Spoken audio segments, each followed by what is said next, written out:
3 of the 5 brake pad brands I put on this F-150 could not stop it in time, and 2 of them are bestsellers with thousands of 5-star reviews. I bought 5 sets, bolted each one to the same truck, and measured how far it took to stop from 60, cold and hot, empty and loaded. The gap between the best and the worst was over 40 feet. 40 feet is the difference between stopping short of the car in front of you and driving through its trunk. This is which 3 are gambling with your life. The best seller that fades. I'm starting with the scariest one because it's the one most of you already have on your truck. It's a no-name budget ceramic set, the kind that dominates the top of the search results with a rock-bottom price and a wall of 5-star reviews. And here's exactly how I caught it, so you know this isn't a vibe. Same F-150, same rotors, same road, same day. I strapped a 5th wheel weight load in the bed to simulate towing, ran each set through repeated hard stops from 60 miles an hour to heat the brakes up, and measured stopping distance cold on the first stop and hot on the 6th. One variable at a time, only the pads changed. Cold, this budget set actually looked fine. First stop from 60, empty truck. It hauled the F-150 down in a respectable distance and the reviews all made sense. That's the trap. Because brakes don't kill people on the first cold stop in an empty parking lot. They kill people on the 6th hard stop coming down a grade with a trailer when the pads are glowing and you need them most. And that's exactly where this set fell apart. And before anyone says a few feet doesn't matter, on brakes, it's the only thing that matters. Everything else about a pad is comfort. The noise, the dust, the price. Stopping distance is the entire point of the part. A pad that stops you dozens of feet longer when it's hot isn't a budget option. It's a different safety category. And the cruel part is that you cannot feel the difference on any normal drive. The pad that's about to fail you and the pad that will save you feel identical in the parking lot. The only place they differ is the one emergency stop you'll take this year, and by then the choice is already bolted to your truck. By the 6th hard stop loaded, the stopping distance had stretched out dramatically. We're talking tens of feet longer than the cold number. That's brake fade, and it's not an opinion, it's chemistry. Cheap pads use low-cost organic compounds that lose their grip when they overheat. The friction material literally starts to break down and glaze over, and your pedal goes to the floor while the truck keeps moving. The number stamped on the edge of every brake pad tells the story before you ever install it, but almost nobody knows to read it, and these budget sets are counting on that. Let me put a real number on how bad that fade is, because tens of feet is easy to shrug off until you translate it. At 60 miles an hour, your truck is covering 88 feet every second. So 30 extra feet of stopping distance isn't a rounding error. It's 1/3 of a second of additional travel at highway speed, and 1/3 of a second is the entire margin between a hard stop and a collision. That fade didn't make the brakes a little worse. It erased the reaction buffer you're depending on without knowing it, and it only shows up when the pads are hot, which is precisely when you're least able to do anything about it. And here's why the reviews are worse than useless on a pad like this. Somebody buys these, bolts them on, drives around town for a week, does a few gentle stops, and writes a glowing 5-star review. Quiet, cheap, stops fine. That review is technically true and completely irrelevant because that driver never heated the pads up under load.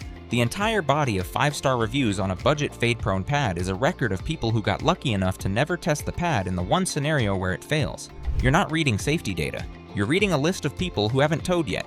Picture the driver this happens to. 68 years old, tows a camper twice a summer, bought the cheapest pads on the site because the reviews were glowing and brakes are brakes, right?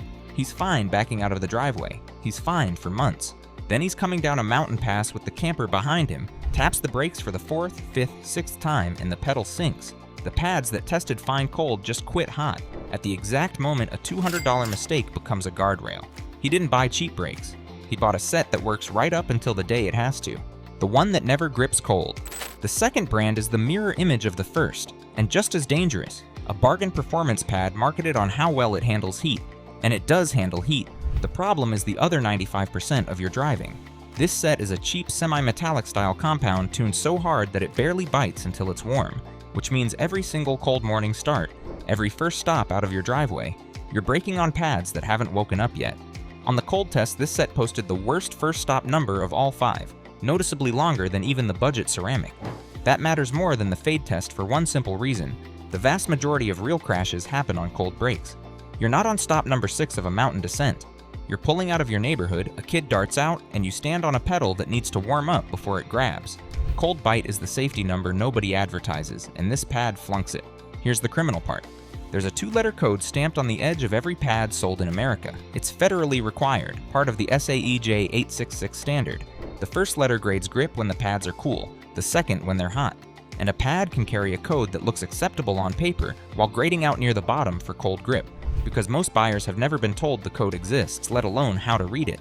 This brand hides a weak cold rating behind aggressive performance marketing, and the edge code quietly confirms it if you know where to look. And think about how backwards the marketing is once you see it. This pad is sold on track day language: heat, fade resistance, aggressive stopping, aimed at guys who imagine themselves hammering down a canyon road. But almost nobody buying pads for a daily driven F-150 ever gets the brakes hot enough to need that. What they do every single day is make cold stops. So the pad is optimized for the 1% of driving that looks exciting in an ad and compromised for the 99% that actually keeps you alive.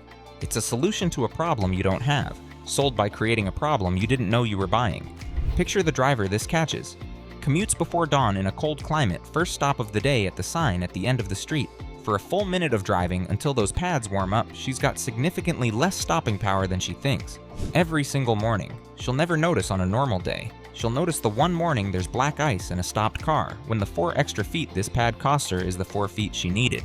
Cheap heat resistance she'll use twice a year, bought at the price of cold grip she needs every day. That's not a performance upgrade, that's a daily safety downgrade wearing a racing costume. The counterfeit grade filler pad. The third safety risk is the sneakiest because on paper it looks like a legitimate mid-tier pad, and the box even prints a friction rating that sounds fine. This is a filler-heavy budget pad. The friction material is padded out with cheap binders and inert fillers instead of real friction compound, which cuts the manufacturer's cost and cuts your stopping power at the same time. Across the whole test, this set was mediocre everywhere and dangerous nowhere in an obvious way, which is precisely what makes it the trap. It didn't fade as catastrophically as the budget ceramic or flunk cold bite as badly as the performance pad. It just quietly stopped the truck a little longer than it should, cold and hot, empty and loaded, every single time. A few extra feet in every scenario. And a few extra feet, consistently, on a 5,000-pound truck is the definition of a pad that's silently eating your safety margin. This is the pad that's hardest to warn people about, precisely because nothing dramatic ever happens. The budget ceramic scares you when the pedal sinks on a hill. At least you get a warning. The performance pad's cold miss is at least a specific, nameable weakness. But the filler pad never gives you a moment of fear. It just adds a small, permanent tax to every stop for the entire life of the pad, and you adapt to it without noticing, the way you'd adapt to a slightly heavier front door. You don't feel robbed. You just stop a little longer than the guy next to you with the good pads, forever, and never know why. Here's what makes this genuinely criminal. The friction rating on the box refers to the compound, but the edge code is measured on a small sample, and a filler-heavy pad can post a rating that doesn't reflect how the full pad behaves under real heat and load on a heavy truck. You're trusting a number that was true for a coupon-sized test sample and false for the pad bolted to your F-150. The box isn't technically lying, it's just not telling you the number that matters for a truck this heavy. And the filler trick is pure economics, which is why it's so widespread. Real friction compound is the expensive part of a brake pad. Binders and inert fillers are cheap, so a manufacturer chasing the lowest possible price pads out the friction material with more filler and less of the good stuff, and the pad still looks identical in the box. Same shape, same backing plate, same glossy packaging. You cannot see the difference standing in the aisle. You can only measure it on a truck, under load, which is exactly what nobody does before they buy, and exactly what the manufacturer is banking on. There's a second cost too that shows up later. A filler-heavy pad doesn't just stop worse, it often wears unevenly and can be harder on your rotors, because the inconsistent material and marginal heat handling chew up the rotor surface over time. So the mid-price pad that felt like a responsible compromise can quietly cost you a rotor job down the road that the good pad would have avoided. You saved $20 on the pad and spent $200 on rotors. That's the budget pad tax, and it's collected long after you've forgotten which pads you bought. Picture the driver this robs. Did everything right, skipped the absolute cheapest, bought the reputable-looking mid-tier set, paid a fair price, felt responsible, and he got a pad that stops his loaded truck a few feet longer in every situation for the entire life of the pad. He'll never feel it, because there's no dramatic failure, just a permanently shortened margin between him and the bumper ahead. The most expensive kind of unsafe isn't the one that fails loud, it's the one that quietly makes every stop worse and never tells you. The 2 pads that actually stop this truck are next. Hit subscribe first, because getting this wrong costs more than money. The Quiet Daily Driver Champion. Now the 2 that earned their place on this truck, starting with the best all-around daily pad in the test, a premium ceramic set from an established brake maker. The the kind of company that supplies pads to actual automakers instead of just selling to the aftermarket. This is the pad for the F-150 owner who mostly commutes, runs errands, tows a few times a year, and wants brakes that just work without drama. Cold. It posted one of the 2 shortest first stop distances in the whole group. Real cold bite, the thing the budget performance pad couldn't deliver. And when I heated it up over repeated hard stops, it barely moved. The hot number stayed close to the cold number, which is exactly what you want and exactly what the fading budget pad couldn't do. Strong cold, stable hot, quiet, low dust. On the 2 numbers that actually decide whether you stop in time, it was near the top in both. Put its fade number next to the budget ceramics and the whole test snaps into focus. The cheap set stopped fine cold and then gave up dozens of feet by the 6th hard stop. This premium ceramic gave up almost nothing between its cold stop and its hot stop. The 2 numbers were close enough that you'd trust the pad the same on stop 1 and stop 10. That consistency is the entire difference between a pad you can rely on in an emergency and a pad that only works when you didn't really need it. Same shape, same box aisle, wildly different behavior the moment heat enters the picture. Here's why it works where the cheap ceramics failed. A real premium ceramic compound uses quality friction material and enough of it, not fillers, so it grips immediately when cold and holds its coefficient of friction as the temperature climbs instead of glazing over. That's the whole game. A pad that performs the same on stop 6 as it did on stop 1. It costs more than the no-name set, but more here is the difference between a set of pads and a set of brakes. And the daily driver perks are real, not just safety. Premium ceramic runs quiet, none of the squeal that makes people think something's wrong, and it produces very little dust, so your wheels stay clean instead of coating over in black brake grime. It's also easy on your rotors, which means the whole brake system lasts longer and the next brake job is cheaper. So you're not paying extra and getting only peace of mind. You're getting shorter stops, a quieter truck, cleaner wheels, and longer rotor life all in one pad. The budget set saved you $40 and gave up every one of those things. This is the pad I'd put on my own truck if I mostly drove it like most people drive an F-150. Commute, errands, the occasional loaded trip to the dump or the lake. For that life, the premium ceramic is not a splurge. It's the correct default, and the cold and hot numbers back it up in feet. The tow and haul heavyweight, and the winner for anyone who actually works their F-150, a severe-duty semi-metallic set built for towing and hauling. If the premium ceramic is the smart daily choice, this is the pad you want the day you hitch up something heavy and point the truck at a mountain. This set posted the shortest hot loaded stopping distance in the entire test, the exact scenario that destroyed the budget ceramic. Where the cheap pad faded 40+ feet longer by the 6th hard stop, this one barely changed, because semi-metallic pads are built with 30 to 70% metal content that pulls heat out of the friction surface and keeps the compound working when everything's glowing. It gives up a hair of cold morning quietness and makes a little more dust. That's the honest trade-off. But under heat and weight, nothing else in this test was close. Sit with that head-to-head for a second because it's the entire video in one comparison. Take the 2 pads to the same hot loaded 6th stop. The budget ceramic has faded so badly the truck is traveling dozens of feet farther before it stops. This severe-duty semi-metallic has barely budged from its cold number. Same truck, same rotors, same road, same stop, and the only thing that changed is which pad is clamping down. One of them keeps a heavy trailer off the car ahead of you. The other one is why tow rigs end up in the runaway truck ramp. That's not a price difference, that's a survival difference, and it's measurable in feet. Here's the thing to understand about matching the pad to the truck. A 5,000-pound F-150 with a trailer behind it is a thermal problem. Every stop dumps enormous heat into the brakes, and the question is whether the pad can take it or wilts. Semi-metallic severe-duty compounds are engineered for exactly that thermal load, which is why they're what fleet trucks, tow rigs, and severe-duty packages actually run. For a truck that works, this isn't the premium option. It's the correct one, and the fade test proves it in feet. Be honest about the trade-offs though, because this pad isn't for everyone.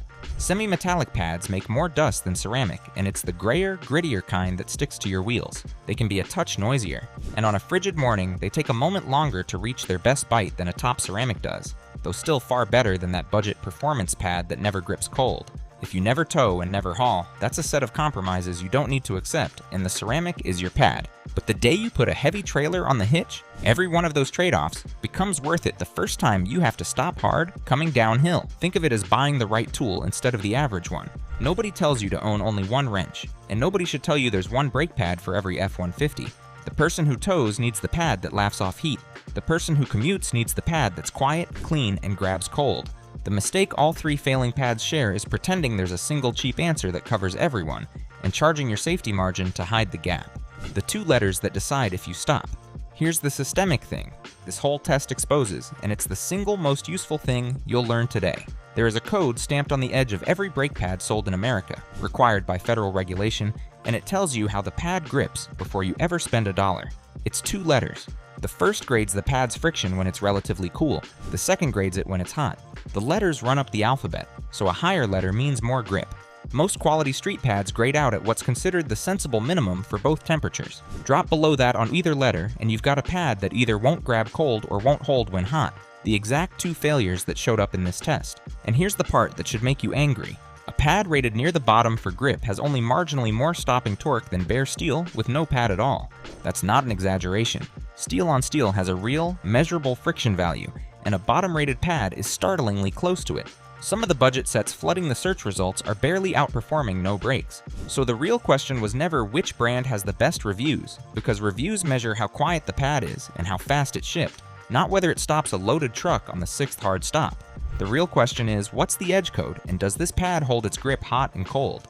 Learn to flip the pad over and read those 2 letters, and you'll never again trust a 5-star budget set that's quietly rated barely above bare metal. The reviews can't see the code. Now you can. Let me make the code dead simple, because this is the part worth pausing the video for. Find the string of letters and numbers stamped into the edge of the friction material. Ignore the middle. You're looking for 2 letters, usually near the end. Each letter maps to a friction range, climbing the alphabet. The further up the alphabet, the more grip. The first letter is cold grip, the second is hot grip. What you want on a truck is a pad that grades solidly on both, with no weak letter hiding on either end. A pad that's strong on one and weak on the other is a pad that's telling you exactly when it's going to let you down, cold mornings or hot descents, if you'll just read it. And here's why this one skill beats every review, every star rating, every best brake pads listicle, including the ones that rank brands without ever touching a truck.